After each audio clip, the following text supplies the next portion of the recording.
Bien, ahora sí ya recomenzamos la clase, perdón, la interrupción completa de la clase. Estábamos viendo la necesidad de predicar a Cristo en todas las escrituras, de esa necesidad que tenemos de mostrar a Cristo en cada vez de que predicamos. No quiere decir que todas las veces vamos a predicar el Evangelio, pero sí quiere decir que todas las veces tenemos que conectar nuestra predicación con el Evangelio de una u otra forma. Ustedes pudieron ver el domingo pasado el hermano Enrique predicó de la misericordia de Dios. Esa fue su predicación. Para los que estaban en la predicación, se dieron cuenta en qué momento conectó él su predicación con el Evangelio. Miguel sí se dio cuenta. No estaba. No sé si Carlos y el hermano Salomón se dieron cuenta en qué momento el hermano Enrique conectó su predicación con el Evangelio. Sí lo conectó. Cuando habló perdón hermano, buenas tardes, soy Salomón. Cuando habló de los sufrimientos de Cristo y cómo Él nos salvó. Cuando mostró que la mayor muestra de misericordia de Dios es al haber enviado a su Hijo Jesucristo a morir en la cruz por nosotros. Entonces, esa es la idea. La idea es que nuestros sermones de una u otra forma se conecten con el Evangelio. El hermano Enrique estaba hablando en Lamentaciones y se fue al Antiguo Testamento, pero conectó dentro de su mensaje, conectó a un pasaje del Antiguo Testamento que se refería al Mesías. Entonces, esa es lo que se tiene que hacer. Pero cuando los que están aquí que predican el Nuevo Testamento, también tienen que conectarlo con el Evangelio. Porque si no lo conectan con el Evangelio, nuestras predicaciones se vuelven como una especie de, ¿cómo se llama? Se vuelven vacías. Como vacías, a veces parece más bien una lista de normas y reglas dentro del Nuevo Testamento. Así que volvemos al Nuevo Testamento, ley. Predicamos la ley, pero en los pasajes del Nuevo Testamento. Con todo, debemos de evitar torcer el texto para aterrizar forzosamente en Cristo. Debemos predicar el Antiguo Testamento desde su realidad histórica, pero con la ventaja que nos da el Nuevo Testamento. Eso es lo que es importante reconocer. Es decir, nunca debemos forzar el Antiguo Testamento para que a fuerza ya todo así bien torcido hable de Cristo.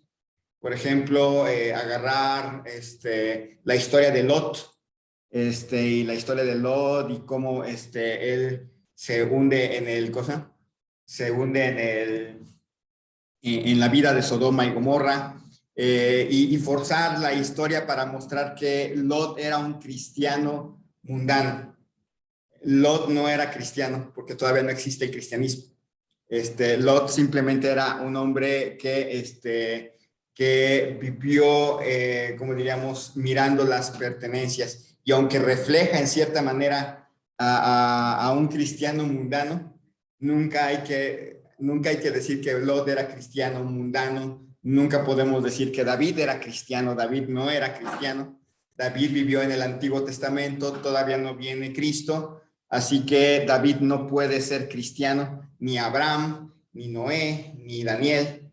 Representan o prefiguran algo, pero siempre tenemos que ver su realidad. Todos los personajes del Antiguo Testamento no son cristianos. Todos los personajes del Antiguo Testamento y sus eventos, no todos prefiguran algo. Por ejemplo, el tabernáculo sí prefigura algo de Cristo, pero los clavos que sostienen al tabernáculo no. Las maderas tampoco. El tabernáculo en sí, en su conjunto, sí tiene una prefiguración a nuestro Señor Jesucristo, porque el Nuevo Testamento también lo enfatiza, que Él puso su tabernáculo entre nosotros. Cuando leemos las Escrituras y llegamos al final, nos damos cuenta que todo converge en Jesús. entonces ya no podemos ver la Biblia desde otra perspectiva. Es decir, si vamos leyendo y la hemos leído desde Génesis hasta Apocalipsis, nos vamos a dar cuenta que toda la historia del Antiguo Testamento converge en Jesús, el Evangelio converge en Jesús, y en cierta manera el resto de las escrituras después de la venida de Cristo apuntan a la segunda venida de Cristo. Entonces, o a la venida de Cristo en sí. Entonces, cuando leemos el Antiguo Testamento, ya lo leemos desde esa perspectiva.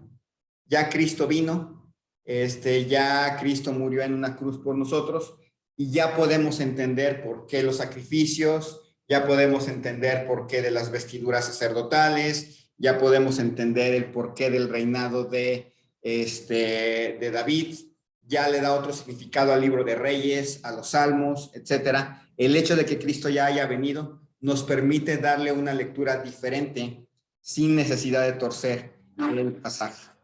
Entonces, Primera de Pedro capítulo 1, versículos 10 al 11.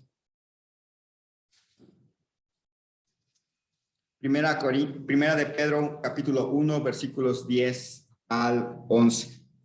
Hermano Abimael, si lo puede.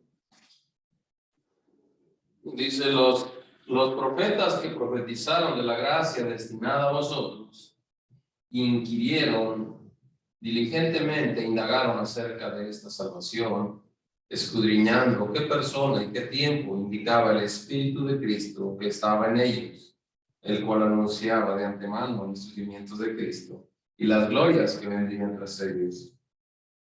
Bien, es cierto, no se trata a la hora de predicar, no se trata de ignorar el contexto histórico de los pasajes, pero tampoco podemos perder de vista el hecho de que Cristo vino. O sea, si vamos a ir al Antiguo Testamento, no podemos ignorar que están en un evento histórico específico, pero tampoco podemos evitar el hecho de que Cristo vino y ya le da un significado a nuestros pasajes. Nuestros pasajes, sin necesidad de torcerlos de una u otra manera, entran dentro de la historia redentora. Recuerden que está la caída, está la redención en Cristo Jesús y está la segunda venida de Cristo. Todos los pasajes quedan en algún lado. Si estamos hablando del diluvio, ¿está en qué punto? ¿Antes o después de la caída? Está después. Está después de la caída, antes o después de la venida de Cristo a morir en una cruz por nosotros. Está antes. Está antes y obviamente está mucho antes de la segunda venida. Entonces tenemos que ubicarlo en su punto de redención. El diluvio, el arca de Noé, están apuntando hacia Cristo que iba a venir. Los eventos de Hechos, lo que son las epístolas, están apuntando o al Cristo que ya vino o al Cristo que viene por segunda vez. En algún momento está apuntando esos pasajes. Entonces, por un lado, no podemos ver a las escrituras como si Cristo no hubiese venido todavía, pero tampoco podemos ver al Antiguo Testamento como si Cristo ya hubiera estado presente ahí con ellos. Una de las cosas que es un poquito difícil, por ejemplo, cuando queremos hacer una serie de predicaciones en base a algún libro del Antiguo Testamento, a veces queremos cometer el error de tratar de predicarlo como si Cristo no hubiera venido. Es decir, bueno, lo vamos a poner en el contexto histórico. Cristo todavía no ha venido, entonces vamos a hablar del libro de Isaías, como si Cristo no hubiera venido. No podemos hacer eso, porque ya vino. Y ignorar que ya vino nos va a hacer que nos falte nuestra interpretación de Isaías. Pero tampoco podemos decir que Isaías es cristiano, o que Isaías es un evangelista. En realidad no es un evangelista, es un profeta del Antiguo Testamento. Tiene que ser predicado como un libro profético del Antiguo Testamento, pero tenemos que ver cómo se conecta con el Nuevo Testamento, cómo muchos de sus pasajes sí están conectados con el Nuevo Testamento y nos da una interpretación más fiel del libro de Isaías, del libro de Oseas o del libro de los Reyes o los Salmos. El Antiguo Testamento en estéreo.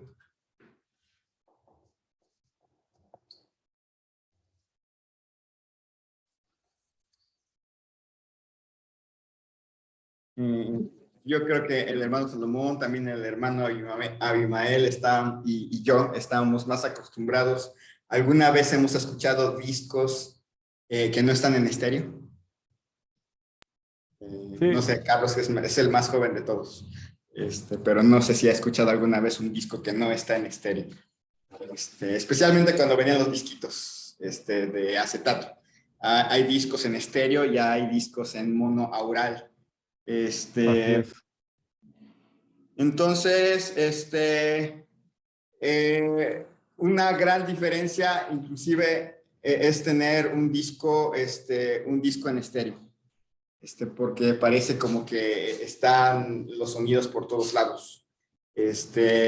Una guitarra se oye de este lado, una trompeta se va a oír de nuestro lado izquierdo. Entonces, más o menos cuando vemos el Antiguo Testamento a la luz del Nuevo, se oye así, como un libro en estéreo. 1 Corintios 10, versículo 1 al 12. 1 Corintios capítulo 10, versículos 1 al 12.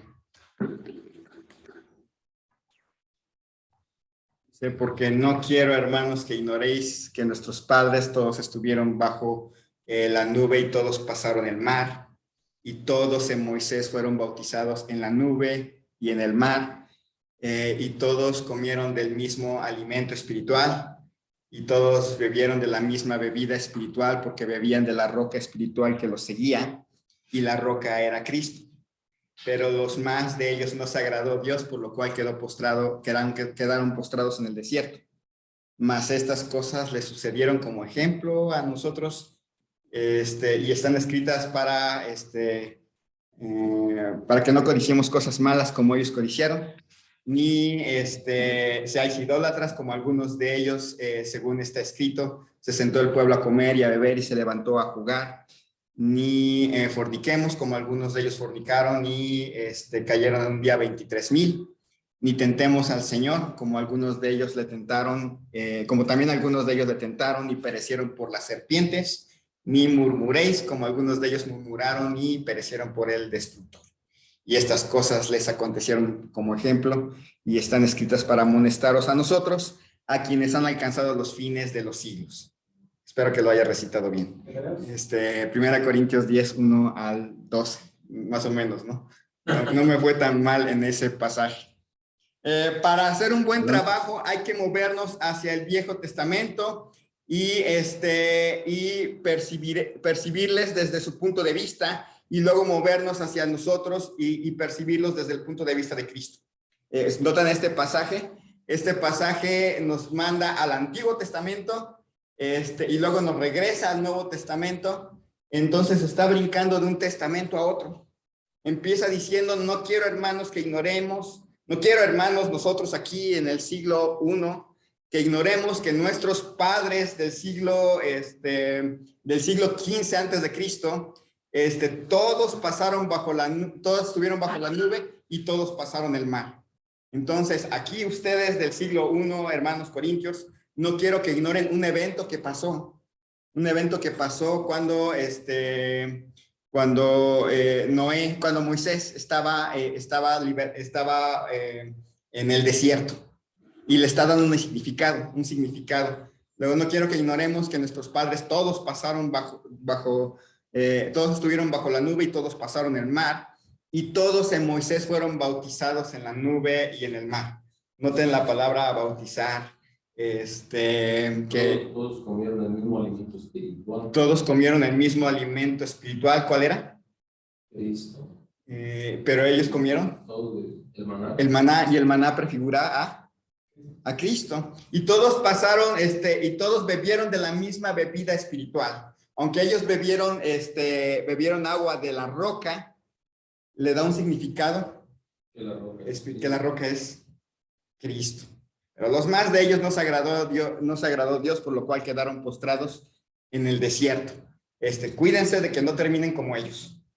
Y luego empieza a decir, mas estas cosas les sucedieron como ejemplo para nosotros, para que no codiciemos cosas malas como ellos codiciaron. Entonces nos manda del presente al pasado y del pasado al presente. Le da una aplicación sin romper su hecho histórico. Lo que pasó allá en el desierto fue un evento real. Fue algo que sucedió, fue algo que hicieron los israelitas, pero tiene una aplicación para el tiempo moderno, para el tiempo de los corintios. Entonces, esa es la idea.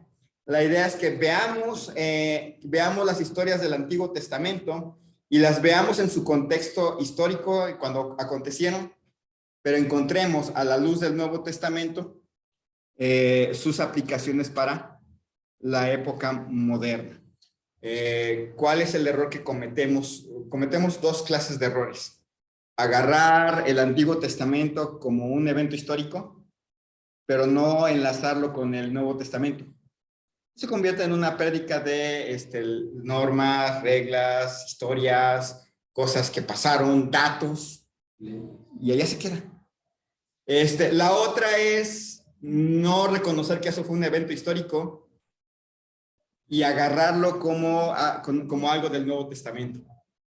Y se convierte en fábulas, se convierte en algo que no realmente sucedió y se desenfoca de su acontecimiento real. Entonces, ¿qué tenemos que hacer?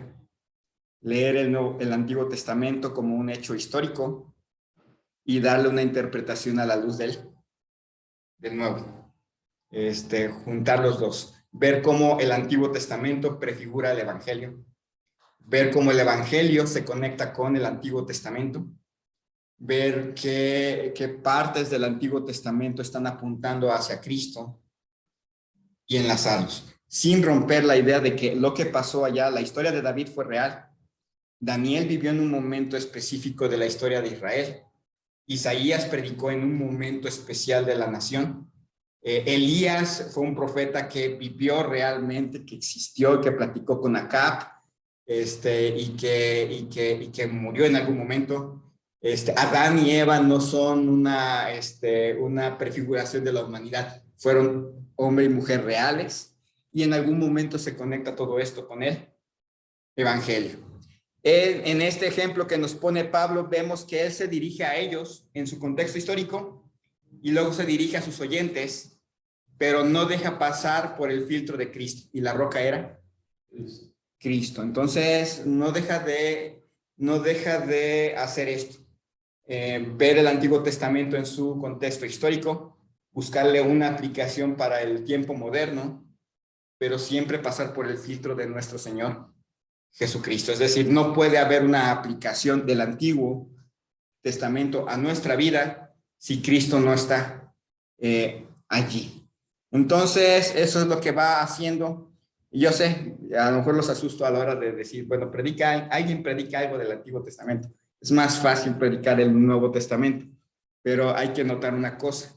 También el Nuevo Testamento tiene que ser interpretado a la luz de la existencia de Cristo, porque también corremos el riesgo de agarrar el Nuevo Testamento, sacar a Cristo del Nuevo Testamento y predicar una lista de normas y valores sobre cómo vivir la vida sin Cristo. Y es el mismo error, pero ahora en el Nuevo Testamento.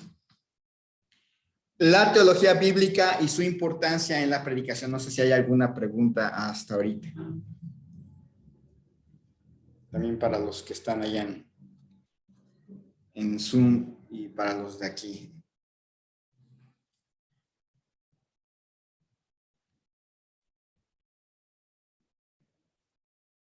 Está claro. Muy bien, Jeremías 11:4. Jeremías capítulo 11, versículo 4. Le damos a Miguel la palabra. Jeremías 11:4. Luego, Carlos, si puedes leer Génesis 17:7. Jeremías 11:4. El cual mandé a vuestros padres el día que los saqué de la tierra de Egipto, del horno de hierro, diciéndoles, oíd mi voz y cumplid mis palabras, conforme a todo lo que os mando, y me seréis por pueblo, y yo seré a vosotros por Dios. Bien, me seréis por pueblo, y yo seré a vosotros por Dios. Génesis 17:7. Y estableceré mi pacto entre mí y ti y tu descendencia después de ti en sus generaciones por pacto perpetuo para ser tu Dios y el de tu descendencia después de ti. Bien, noten las palabras pacto. Está haciendo pactos. Éxodo 6:7, Jonathan.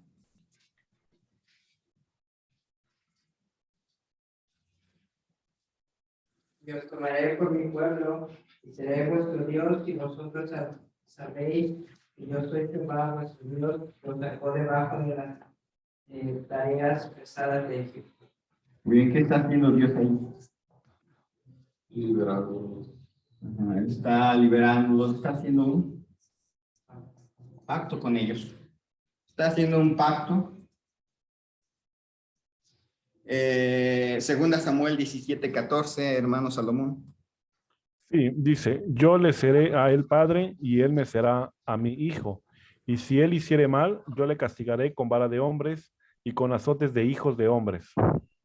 ¿Qué está haciendo Dios ahí con David? Disciplinando.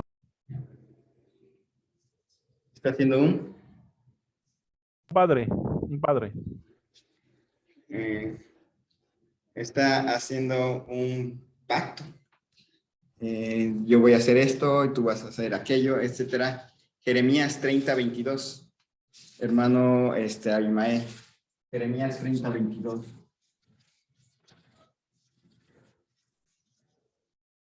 Y me seréis por pueblo, y yo seré vuestro Dios.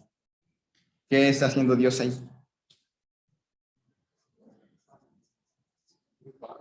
Está haciendo un pacto.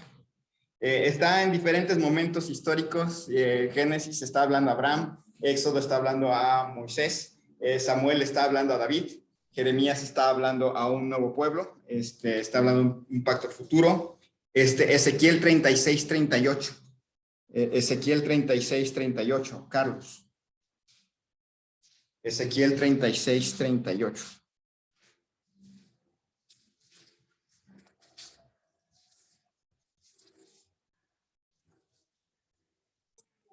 Voy.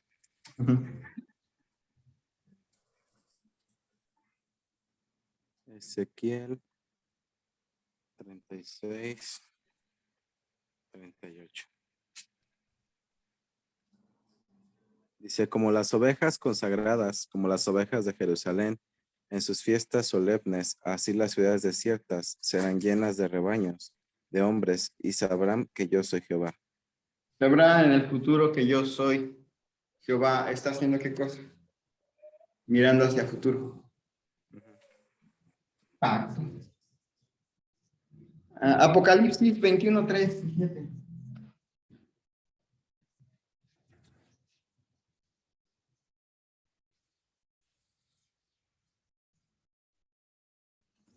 Miguel. 21:3. Ajá.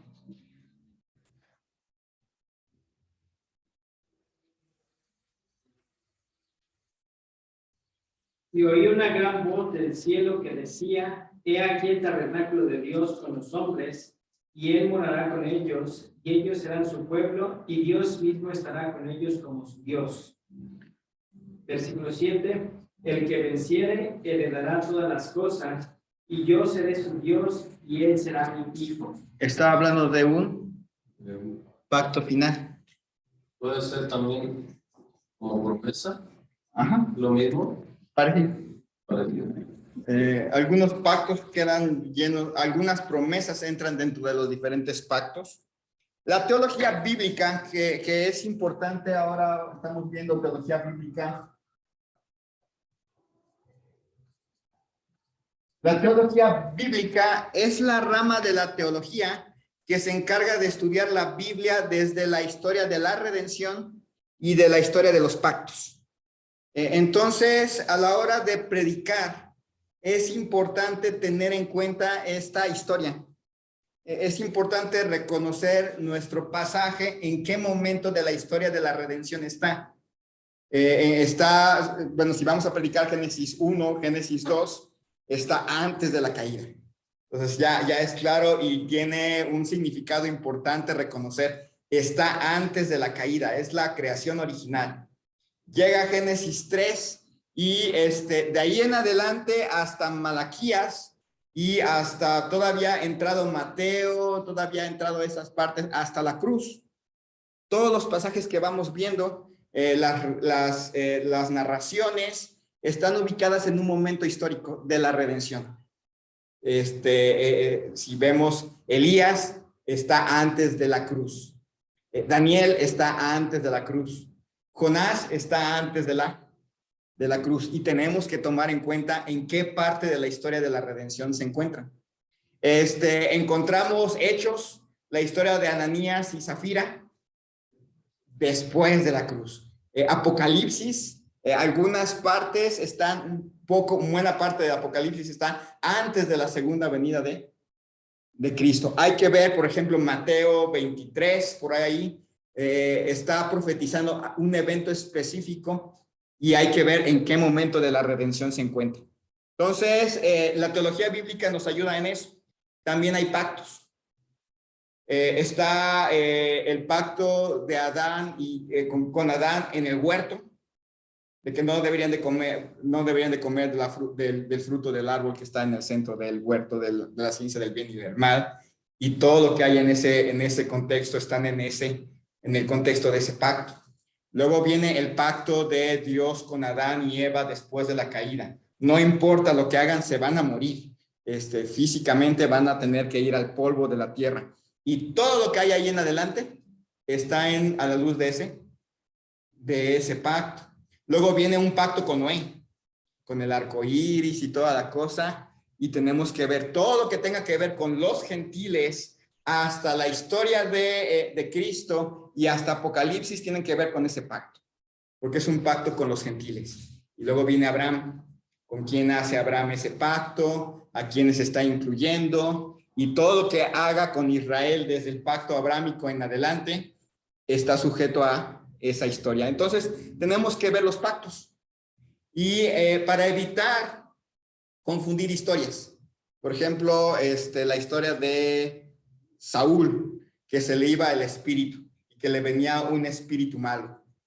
Es una historia que conocemos. Hay que entenderla en primer lugar, desde qué punto de la historia de la redención. ¿En dónde está ubicada esa historia? Antes de la cruz. Entonces, es un evento que es antes de la cruz. ¿En qué pacto está? Está en el pacto de la ley.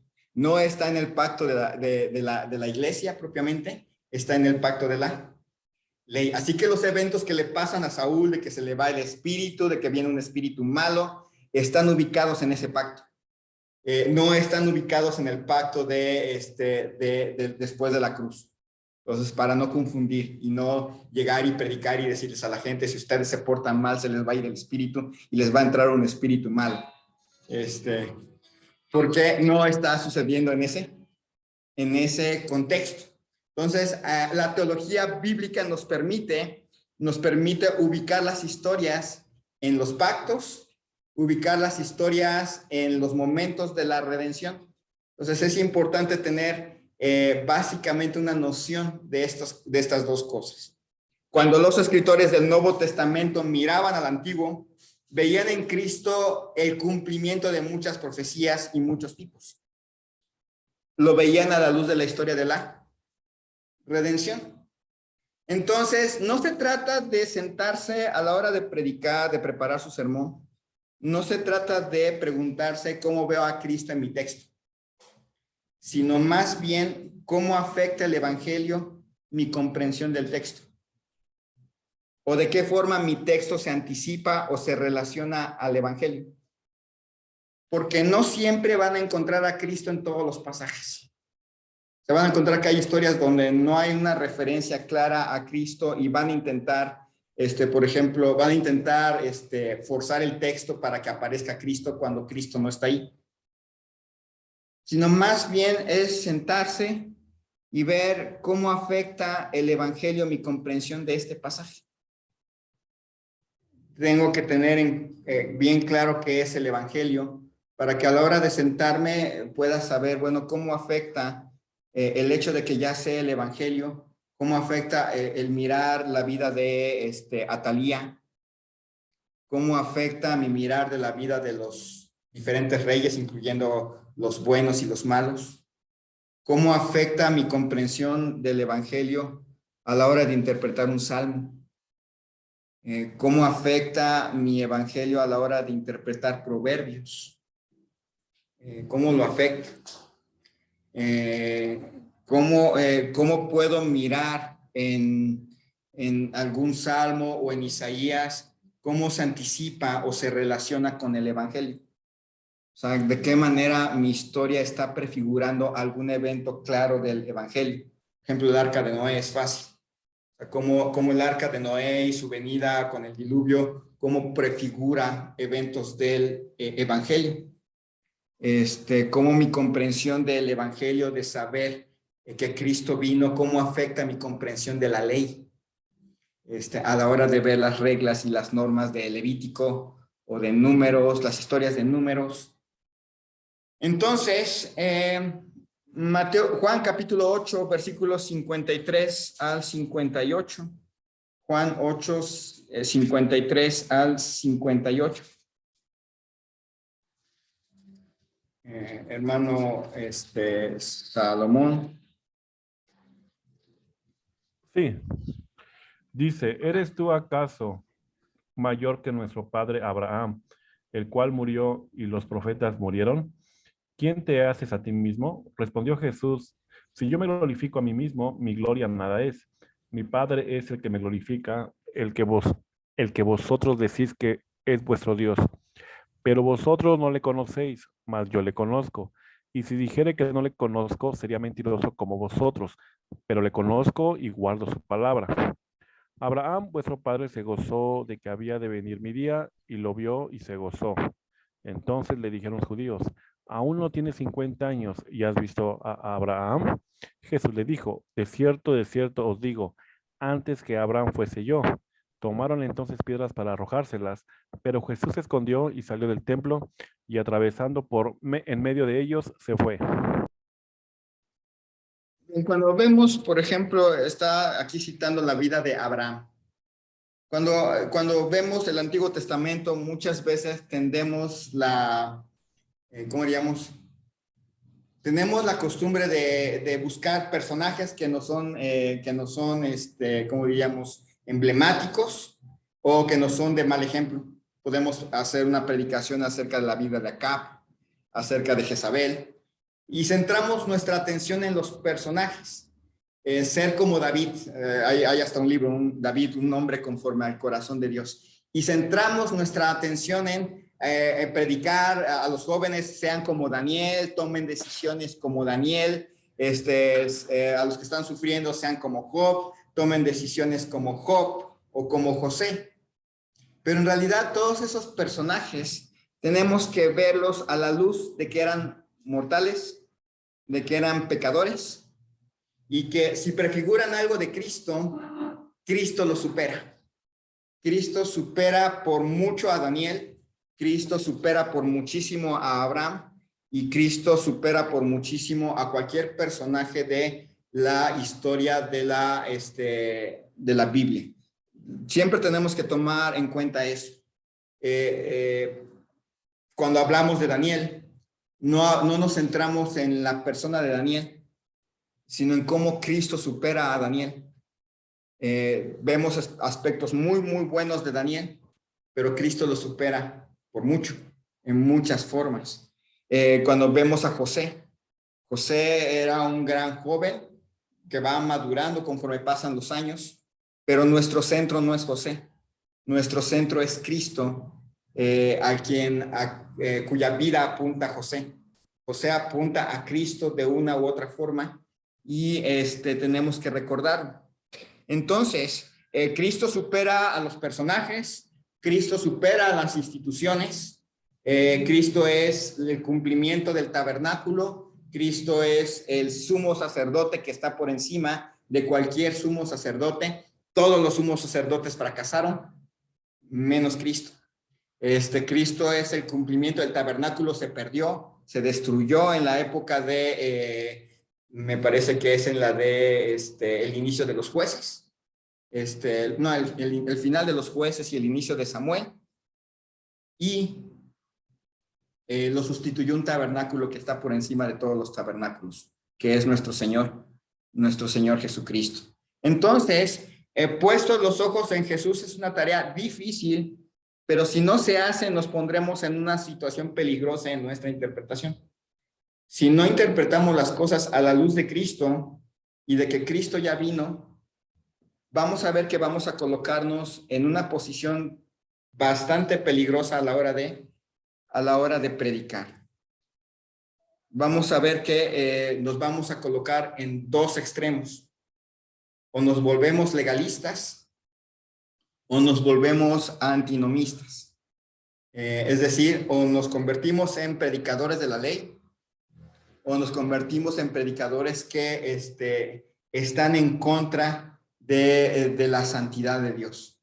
Entonces, nos vamos a los dos extremos si no cuidamos de predicar a Cristo en nuestras predicaciones. Son dos monstruos reales.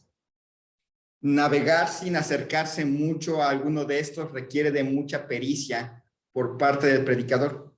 Van a notar que algunas veces nos vamos a acercar mucho a la ley y a predicar como si predicáramos reglas. Y otras veces, por evitar esas reglas, nos vamos a ir al otro extremo y a predicar como si Dios no tuviera reglas. Y ambos son peligrosos. Decirle a la gente que no importa lo que hagan, que no importa cómo se conduzcan, porque la gracia de Dios es muy grande, los coloca en un peligro tremendísimo en su vida. Pero por el otro lado, decirles que la vida cristiana son reglas, normas, estatutos y decretos, y entre más los cumplan, más santos son, nos produce el otro error. Entonces, son dos errores. El legalismo parte de la premisa de que Dios es nuestro deudor. Eso es algo muy curioso. Les predicamos a las personas, obedezcan para ser felices, obedezcan para tener bendiciones, obedezcan para que Dios haga algo en su vida, y las personas obedecen. Y cuando Dios no les da lo que quieren, se decepcionan. Porque piensan que Dios les tiene que cumplir sus caprichos porque ya son obedientes. Cuando pensamos así, fácilmente le agregamos reglas a la Biblia, porque queremos estar muy seguros de que estamos exactamente en el lugar que Dios quiere. La Biblia tiene ciertas normas. Cuando nos volvemos legalistas, saltamos esas normas y ponemos más.